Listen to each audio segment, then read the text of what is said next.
Thiko igana rimwe ria 27 kuma riria murwaru wa mbere wa COVID-19 andikithirio guku bururi-ini, muigana wa maumirira ma kiumia kimwe kihituku makiringithanio na muigana wa ithimi iria itabanitio uronania ta bururi urambiriria kwiyukiriria bara-ini ino.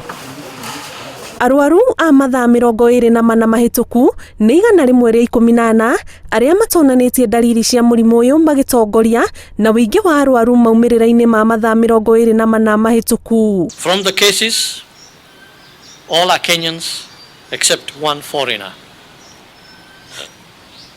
93 of them are male and 21 are female.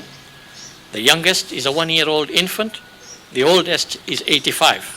Kaunti cia Nairobi, Kiambu, Mombasa, Kajiado, Machakos na Busia igitongoria na muigana wa arwaru ariothe mandikithitio guku bururi-ini gukinyiria riu ikiandikithia makiria ma arwaru 1,000. If we look at the rest of the counties in terms of the number of cases that they have recorded, in the bracket of 501 to 1,000 we have Nakuru County.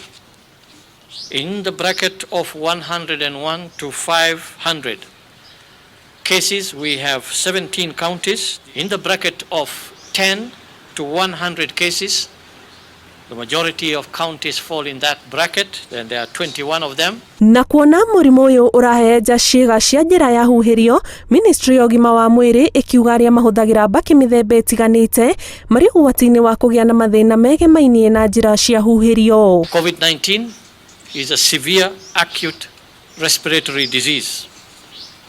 It follows then that those with already compromised respiratory systems are at much higher risk of unfavorable outcome if infected.